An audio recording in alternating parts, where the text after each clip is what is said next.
Hello students. देखो, इस video में हम 11th क्लास के फिजिक्स के फॉर्मूला को प्लेस किए हैं और डिस्कस करेंगे।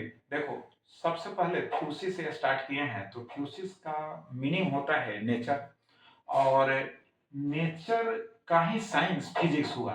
तो फिजिक्स जो वर्ड हुआ फ्यूसिस से ही क्रिएट हुआ है। क्लियर हो गया? तो हम कह सकते हैं physics is the science of nature. हम फिजिक्स में नेचर में जो फेनोमेना अकर होती हैं उन्हीं का हम स्टडी करते हैं।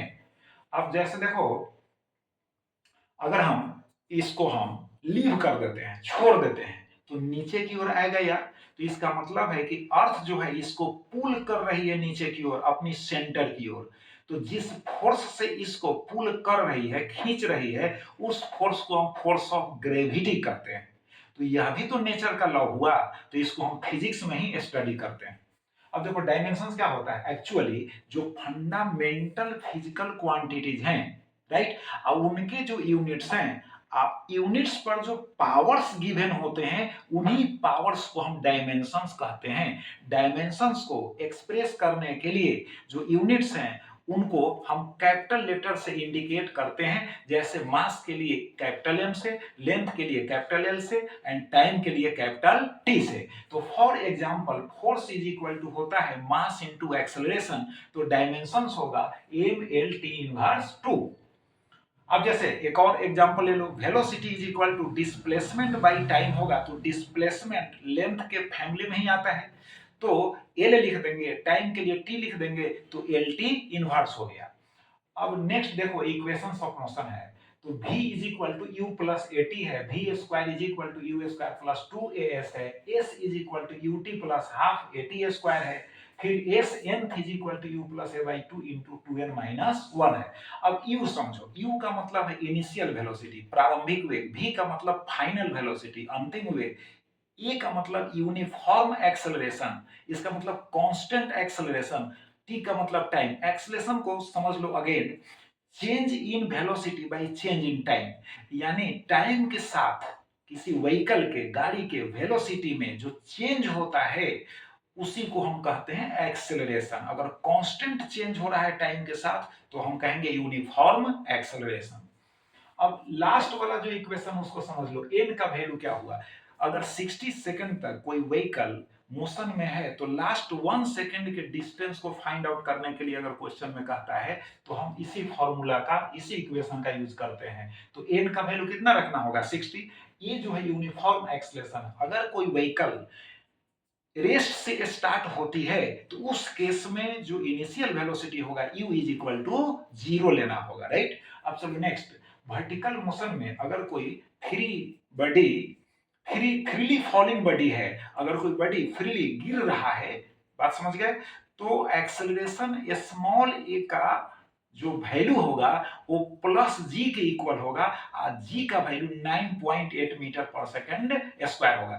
यानी अर्थ के सरफेस के नियर अबाउट जो वैल्यू हम लोग लेते हैं 9.8 मीटर पर सेकंड स्क्वायर लेते हैं, और नीचे से ऊपर के मोशन में हम लोग माइनस जी लिख देंगे, और जी का वैल्यू 9.8 मीटर पर सेकंड स्क्वायर लेंगे। डायरेक्शन जो है याद रखिएगा, ये हमारे चॉइस पर डिपेंड करता है, plus minus. Work is equal to क्या है, force into displacement. Work is equal to होता है फोर्स इनटू डिस्प्लेसमेंट। अब वर्क का जो डायमेंशंस होगा M L two T inverse 2 होता है, एसआई यूनिट इसका जूल होता है, सीजीएस यूनिट अर्ग होता है। अब समझ लो 1 joule is equal to 10 to the power 7 erg के इक्वल होता है। एनर्जी इज इक्वल टू होता है वर्क डन होता है। अब specially kinetic energy is equal to होता है हाफ एम वी स्क्वायर होता है, potential energy is equal to होता है एम जी एच होता है। अब देखो, टॉर्क इज इक्वल टू होगा फोर्स इनटू परपेंडिकुलर डिस्टेंस होता है। अब देखो, फोर्स जब अप्लाई होता है तो बॉडी को, बात समझ गए, लिनियरली जो है डिस्प्लेस करने की कोशिश करता है, कराने की कोशिश करता है। तो सिमिलरली टॉर्क जब अप्लाई होगा तो बॉडी में एंगुलर डिस्प्लेसमेंट प्रोड्यूस कराने की कोशिश करेगा। एंगुलर डिस्प्लेसमेंट आप समझ रहे हो, जैसे इलेक्ट्रिक फैन का आप यूज करते हो तो टॉर्क ही उसको रोटेट कराता है। बात समझ गए। अगर हैंड फैन का आप यूज करते हो गर्मी के दिनों में, जब बिजली गुल हो जाती है, तो यहाँ भी टॉर्क ही हम अप्लाई करते हैं। क्लियर? तो चलो टॉर्क तो समझ गया, अब यूनिट समझ लो यार। ऐसा unit of work, torque, energy सभी का सेम ही होता है, जूल होता है। 1 joule is equal to 1 newton metre. अब पावर जो होता है एक्चुअली वर्क बाय टाइम होता है, that is here we are discussing mechanical power. अब वर्क को स्प्लिट करोगे, तोड़ोगे, फोड़ोगे, तो उसमें से निकलेगा क्या, नया जो फॉर्मूला आएगा वर्क बाय टाइम का, फोर्स इनटू वेलोसिटी आएगा। कैसे? वर्क इज इक्वल टू होता है फोर्स इनटू डिस्प्लेसमेंट, तो फोर्स तो हो गया, डिस्प्लेसमेंट बाय टाइम जो होगा वेलोसिटी हो गया। अब वर्क स्केलर क्वांटिटी है, पावर भी स्केलर क्वांटिटी है, एनर्जी भी स्केलर क्वांटिटी है, बट मोमेंटम याद रखना वेक्टर क्वांटिटी है। बात समझ गए? एंगुलर वेलोसिटी वेक्टर क्वांटिटी है, वेलोसिटी वेक्टर क्वांटिटी है, एक्सेलरेशन वेक्टर क्वांटिटी है, टॉर्क वेक्टर क्वांटिटी है, याद रखिएगा। अब देखो इलेक्ट्रिक पावर जो होता है V इंटू आई, इसका मतलब वोल्टेज इंटू करंट।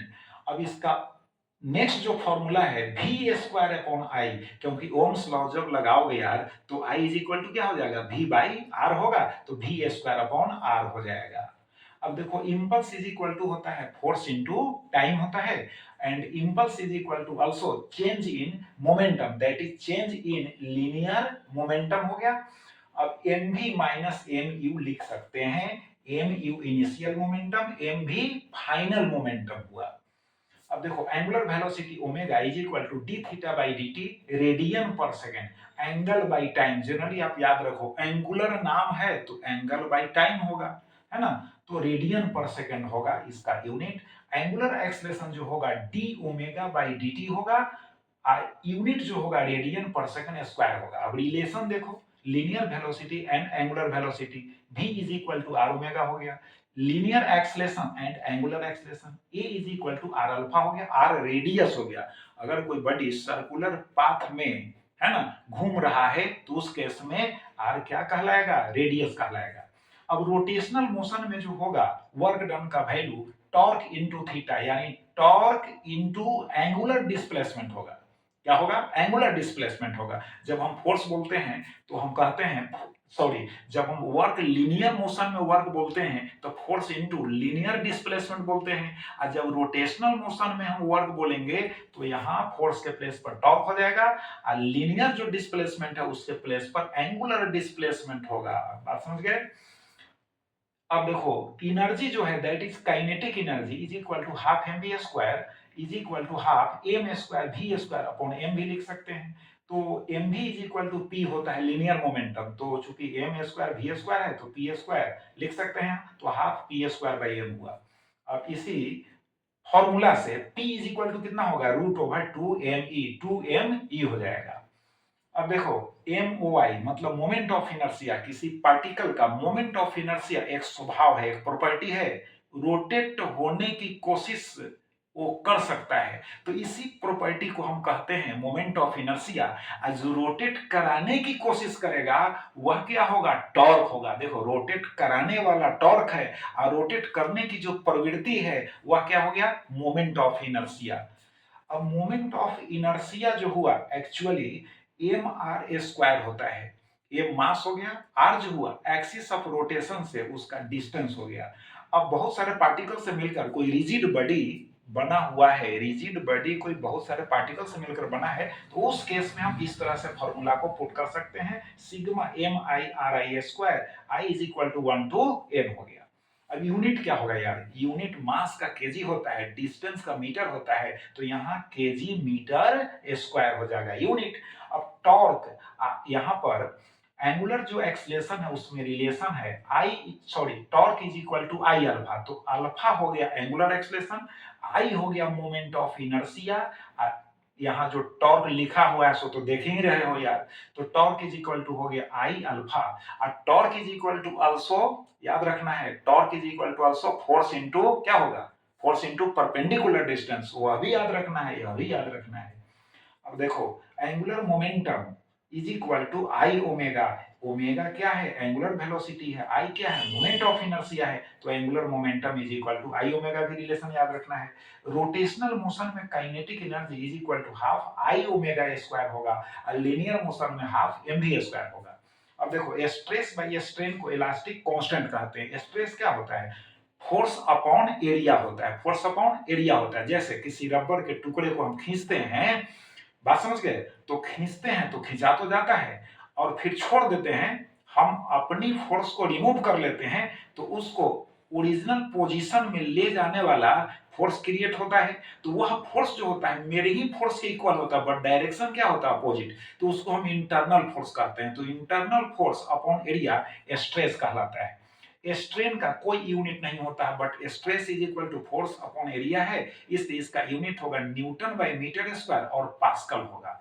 बट इसका मतलब है कि change in dimension by original dimension. तो ऊपर में चेंज इन डायमेंशन, नीचे ओरिजिनल डायमेंशन, तो फिर इसका यूनिट नहीं होगा। जैसे आप तार को खींचते हो तो उसके लंबाई में चेंज होता है, तो लंबाई में चेंज, लेंथ में चेंज, बाई ओरिजिनल लेंथ रहेगा। तो लेंथ का ऊपर यूनिट मीटर, नीचे भी यूनिट मीटर, तो कहां से यूनिट इसका पैदा होगा यार, प्रोड्यूस होगा? तो इसके पास कोई यूनिट नहीं है। तो इसी का यूनिट, इलास्टिक कांस्टेंट का यूनिट होगा न्यूटन बाई मीटर स्क्वायर और पास्कल। अब देखो पॉइसंस रेशियो जो होता है, जब किसी वायर को हम लोड से सस्पेंड करते हैं तो उसका लेंथ इंक्रीज करता है, तो लेंथ में स्ट्रेन प्रोड्यूस हो गया और साथ साथ लैटरल स्ट्रेन क्या हुआ? डायमीटर के अलोंग भी स्ट्रेन प्रोड्यूस होता है। तो लेंथ इंक्रीज करता है और डायमीटर उसका डिक्रीज करता है। अरे लेंथ बढ़ेगा तो डायमीटर घटेगा तब ना लेंथ बढ़ेगा यार। तो डायमीटर में जो स्ट्रेन पैदा होगा उसको लैटरल स्ट्रेन, और लेंथ में जो स्ट्रेन पैदा हुआ उसको लॉन्गिट्यूडनल स्ट्रेन। अब समझ में आ गया कि नहीं? तो lateral strain by longitudinal strain को पॉइसंस रेशियो कहते हैं। अब सरफेस टेंशन को कई बार हम बतला चुके हैं। सरफेस टेंशन का फॉर्मूला है फोर्स बाई लेंथ।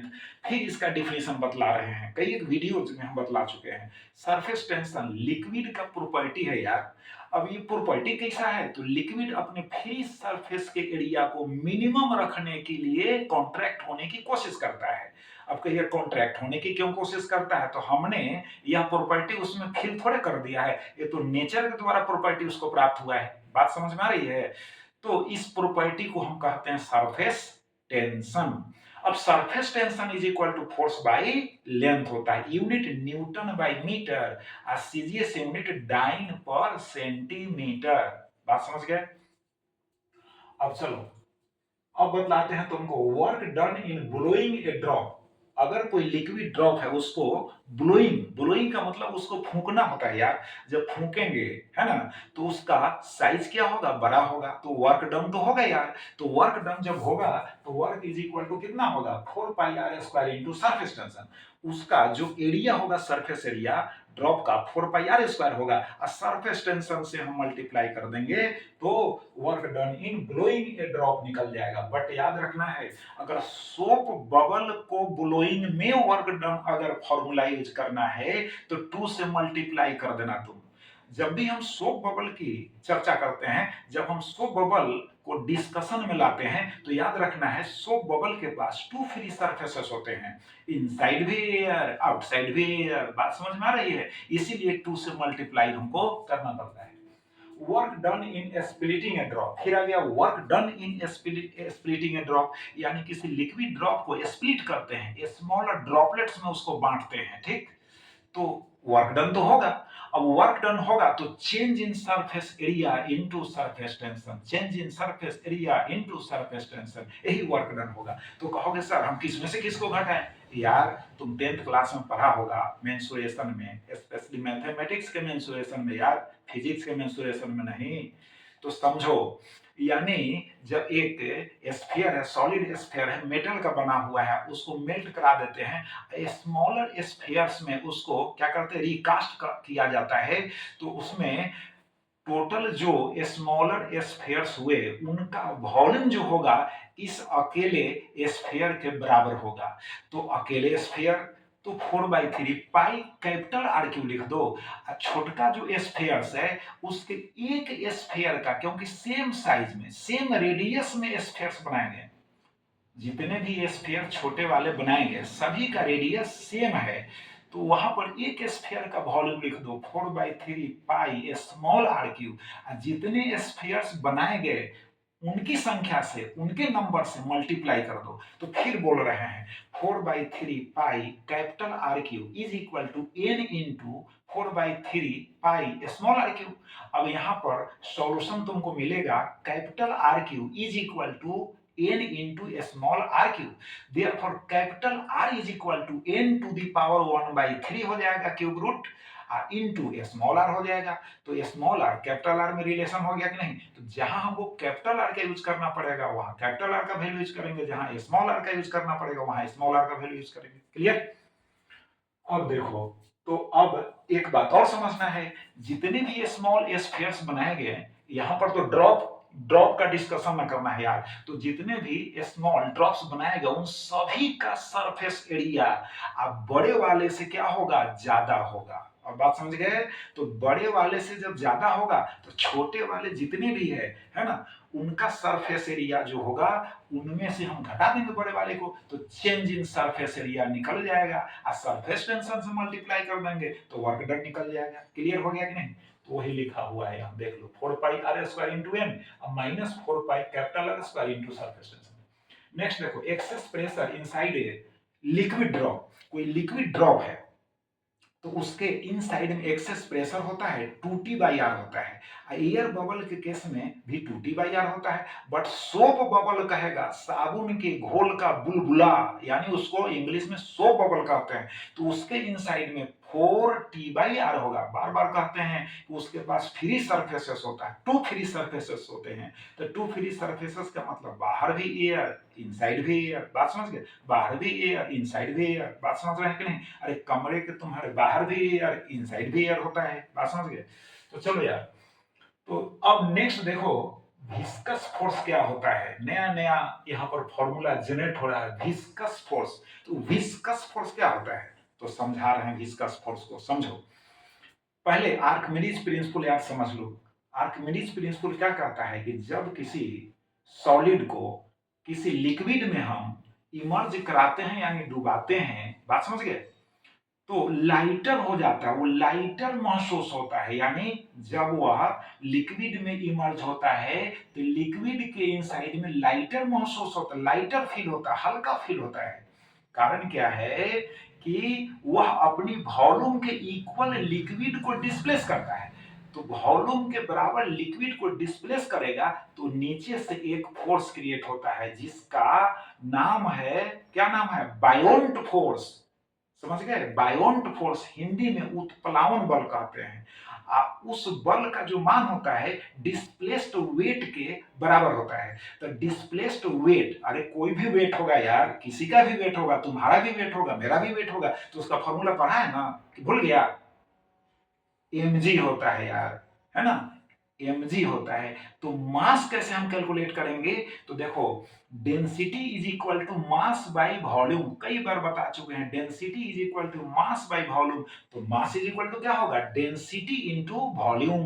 तो डेंसिटी किसका यूज होगा भाई बायोंट फोर्स में, तो लिक्विड का। वाटर में आप सॉलिड को डुबा रहे हो तो लिक्विड का डेंसिटी यानी वाटर का डेंसिटी होगा। बात समझ गए? बट वॉल्यूम किसका होगा, जितना लिक्विड डिस्प्लेस हुआ। तो भाई सॉलिड के वॉल्यूम के बराबर ना लिक्विड डिस्प्लेस हुआ, वाटर डिस्प्लेस हुआ।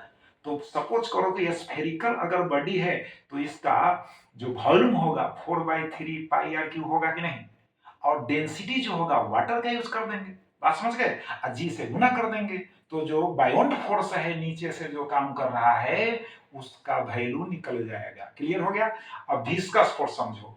विस्कस फोर्स का मतलब हॉरिजॉन्टल सरफेस है, उस पर लिक्विड फ्लो हो रहा है, तो जैसे जैसे हम नीचे से ऊपर की ओर जाएंगे बॉटम टू टॉप, तो लेयर का जो लिक्विड का जो लेयर है उसको फ्लूइड भी कह सकते हो, फ्लूइड का जो लेयर है उसका वेलोसिटी बढ़ता जाता है। अब देखो टू लेयर्स के बीच, बात समझ गए, विस्कस फोर्स क्रिएट होता है जिसको हम फोर्स ऑफ फ्रिक्शन भी कहते हैं। बात समझ गए? तो फोर्स ऑफ फ्रिक्शन का ही नाम है यहाँ विस्कस फोर्स। तो विस्कस फोर्स फ्रिक्शन ही हुआ, टू लेयर्स के बीच वर्क करता है मोशन के अपोजिट डायरेक्शन में, फ्लूइड के मोशन के अपोजिट डायरेक्शन में। अब स्टोक साहब ने उस विस्कस फोर्स का वैल्यू निकाला 6 पाई ईटा आर भी। आर क्या है? स्फीयर का रेडियस। उन्होंने स्फीयर लेकर स्फीयर को किसी लिक्विड में जो है बात समझ ड्रॉप करके यानी एक्सपेरिमेंट किया और तब जो है फॉर्मूला को जनरेट किया तो उन्होंने पाया कितना 6 पाई ईटा आर भी।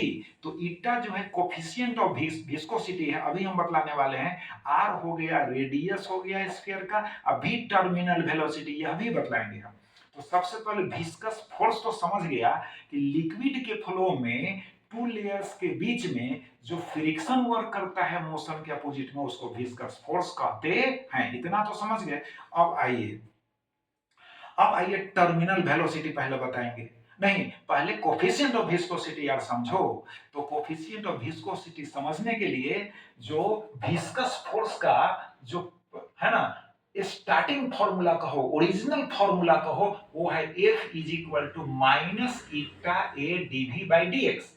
अब देखो डीवी का मतलब हुआ चेंज इन वेलोसिटी, लेयर्स के बीच जो वेलोसिटी में चेंजिंग है वह हो गया चेंज इन वेलोसिटी, और dx जो है टू लेयर्स के बीच का डिस्टेंस हो गया। तो इसको हम कहेंगे वेलोसिटी ग्रेडियंट बोलेंगे।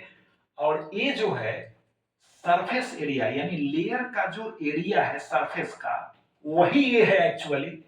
ईटा जो है कांस्टेंट है जिसको कोफिशिएंट ऑफ विस्कोसिटी बोलते हैं। अब माइनस साइन इंडिकेट करता है कि विस्कस फोर्स अपोज करने वाला फोर्स है, बात समझ गए। तो अब चलो कोफिशिएंट ऑफ विस्कोसिटी आप समझ गए, जो कांस्टेंट यूज हुआ उसी का नाम कोफिशिएंट ऑफ विस्कोसिटी है, बात समझे। अब इसका जो फॉर्मूला होगा ईटा का माइनस साइन को निगलेक्ट करके F upon A DV by D X होगा। इसका एसआई यूनिट होगा डेका पॉइज और सीजीएस यूनिट होता है पॉइज, बात समझ गए। और 1 deca poise is equal to होता है 10 पॉइज। क्लियर हो गया। विस्कस फोर्स का ओरिजिनल फॉर्मूला बताए हैं, पैदाइशी फॉर्मूला हुआ यार। अब स्टोक साहब ने क्या निकाला विस्कस फोर्स को वो तो हम बाद में फिर बताए करेंगे। अब सुनो, टर्मिनल वेलोसिटी का फॉर्मूला है v इज इक्वल टू 2/9 ईटा, ईटा नीचे है, आर स्क्वायर ऊपर है, ऊपर में रो माइनस सिग्मा इंटू जी भी है। तो अब समझो जरा टर्मिनल वेलोसिटी क्या होता है कि यदि किसी स्फीयर को, ठीक है, स्फीयर को हम ड्रॉप कर दिए लिक्विड में, तो ड्रॉप किए तो वेलोसिटी ग्रेजुअली बढ़ेगा। आफ्टर सम टाइम जो होगा वह कांस्टेंट वेलोसिटी से नीचे की ओर मूव करेगा। तो जिस कांस्टेंट वेलोसिटी से नीचे की ओर मूव करेगा उसी कांस्टेंट वेलोसिटी को हम कहेंगे टर्मिनल वेलोसिटी, बात समझ गए। तो टर्मिनल वेलोसिटी का ही फॉर्मूला है। अब देख लो रो जो है, रो क्या है, रो जो है स्फीयर का डेंसिटी हो गया, स्फीयर का मटेरियल का डेंसिटी हो गया जिस पदार्थ से मटेरियल से बना है, और सिग्मा जो है जिस लिक्विड में वह है ना मूव कर रहा है उसका डेंसिटी हुआ जी, तो एक्सेलरेशन ड्यू टू ग्रेविटी हो गया। तो ये टर्मिनल वेलोसिटी का फॉर्मूला हुआ, बात समझ गए। और टर्मिनल वेलोसिटी के फॉर्मूला के बाद बाउंड फोर्स पर हम डिस्कस कर चुके हैं, तो इसलिए है ना यहाँ पर केवल लिखा हुआ है वेट ऑफ लिक्विड डिस्प्लेस, आप समझ रहे होंगे। विस्कस फोर्स अब आ गया स्टोक साहब के द्वारा, स्टॉक नहीं कह दो यार, स्टॉक साहब रिगार्ड करो साइंटिस्ट को।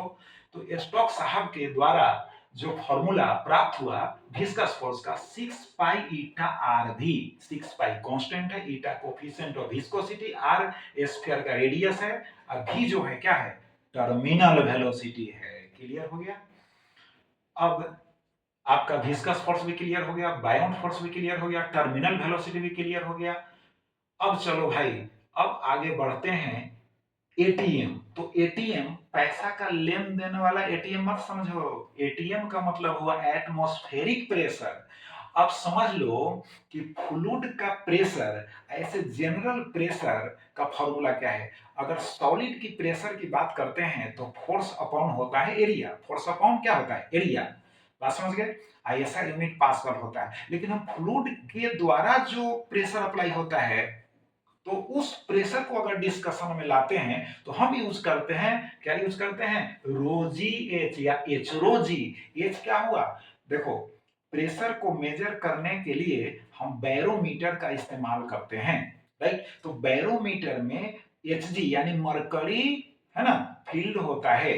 तो मरकरी जब फील्ड होगा उसमें तो मरकरी का जो हाइट होगा उसके लेवल का, वह हो गया h, और रो हो गया मरकरी का डेंसिटी, और g हो गया एक्सेलरेशन ड्यू टू ग्रेविटी।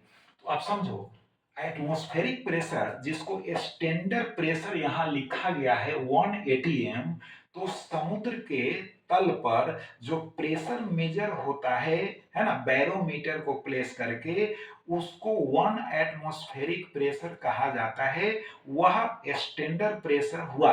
और 1 एटमॉस्फेरिक प्रेशर को कैसे फाइंड आउट किया जाएगा, किस फॉर्मूला से फाइंड आउट किया जाएगा, तो फॉर्मूला तो हम बता दिए, एच रो जी। अब देखो एच कितना होगा, तो वहां एच 76 सेंटीमीटर होता है, जिसको मीटर में बदल दिए। और मरकरी का डेंसिटी 13.6 इंटू 10⁻³ केजी पर मीटर क्यूब होता है। एक्सेलरेशन ड्यू टू ग्रेविटी आप जानते हो। अब इन तीनों को हम मल्टीप्लाई करेंगे आपस में, तो मिलेगा कितना, 1.013 इंटू 10⁵ पास्कल मिलेगा। यही स्टैंडर्ड क्या हुआ, प्रेशर हुआ, जिसको 1 एटीएम बोलते हैं। अब प्रेशर का यूनिट क्या होता है, पास्कल होता है, पता है आपको।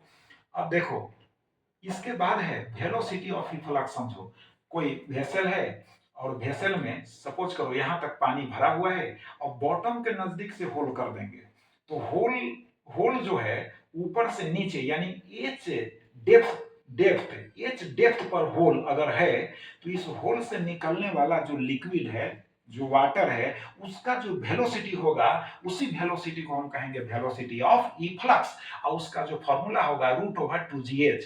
अब इसको फाइंड आउट करोगे तो इजीली फाइंड आउट कैसे होगा, सो बताते हैं। अगर कोई बॉडी फ्रीली गिर रहा है, एच हाइट से गिर रहा है नीचे की ओर, ठीक, एच हाइट से, तो सरफेस पर जब वो पहुंचेगा, तो उसका जो वेलोसिटी होगा वह होगा √/2gh, जो इस वेलोसिटी के क्या होगा, इक्वल होगा। क्लियर हो गया। तो अब तो वेलोसिटी ऑफ इफ्लक्स समझ गए। अब देखो SI unit of heat energy is joule होता है। किसी भी फॉर्म में एनर्जी हो तो उसका एसआई यूनिट क्या होगा, सेम ही होगा। अब देखो प्रैक्टिकल यूनिट जो होता है हीट एनर्जी का, कैलोरी होता है, और किलो कैलोरी होता है।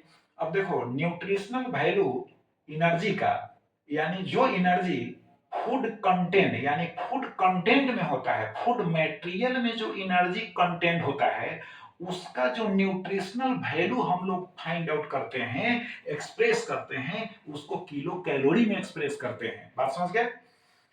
अब देखो 1 kilo calorie is equal to 10⁻³ calorie के इक्वल होता है, और 1 calorie is approximately equal to 4.2 joule के भी इक्वल होता है। अब देखो डिफरेंट स्केल्स ऑफ टेम्परेचर में रिलेशन बतला दिए हैं। सी का मतलब सेल्सियस स्केल हुआ, एफ का मतलब फारेनहाइट, आर का मतलब रोमर हुआ, टी यहाँ जो है केल्विन है ना, स्केल है। तो देखो c/5 is equal to f-32/9 is equal to r/4 हो गया, t - 2 73.15/5 है। अब समझो केल्विन स्केल का स्पेशली समझ लो कि जैसे -273.15 डिग्री सेल्सियस ऑफ टेम्परेचर पर गैस का प्रेशर जो होता है ऑलमोस्ट 0 हो जाता है। अब उस टेम्परेचर को केल्विन स्केल के लिए 0 केल्विन माना गया, राइट। अब केल्विन स्केल पर टेम्परेचर फाइंड आउट करना है, और डिग्री सेल्सियस पर दिया हुआ है, तो उसमें 273.15 यानी 273.15 अगर ऐड कर देंगे तो केल्विन स्केल पर टेम्परेचर फाइंड आउट हो जाएगा। अब केल्विन स्केल पर दिया हुआ है, तो सेल्सियस स्केल पर फाइंड आउट करने के लिए 273.15 को सब्ट्रैक्ट कर देंगे, तो सेल्सियस स्केल पर फाइंड आउट हो जाएगा। बट जनरली हम लोग 273 का ही इस्तेमाल करते हैं। अब देखो जनरली ह्यूमन बॉडी का जो टेम्परेचर होता है नॉर्मल कितना होता है, सेल्सियस पर 37 डिग्री सेल्सियस होता है, एंड फारेनहाइट स्केल पर 98.6 डिग्री फारेनहाइट होता है। अब इस रिलेशन के द्वारा आप जो है चेंज कर सकते हो एक स्केल से दूसरे स्केल पर। अब चलो आइडियल गैस इक्वेशन पढ़ा होगा, पीवी बराबर एनआरटी और पीवी बराबर म्यू आरटी होगा। आर जो है मोलर गैस कांस्टेंट है, जिसका वैल्यू 8.31 जूल पर केल्विन पर मोल होता है। बॉयल्स लॉ भी पढ़ा होगा, चार्ल्स लॉ भी पढ़ा होगा, एवोगाड्रोस लॉ भी पढ़ा होगा। यहाँ है PV is equal to mu RT, ideal gas equation. तो नेक्स्ट जितने भी अब फॉर्मूला बच गए हैं उनको हम नेक्स्ट वीडियो में डाल देंगे। अब मेरा ड्यूटी समाप्त, आपका ड्यूटी स्टार्ट, मैं चला। Thank you.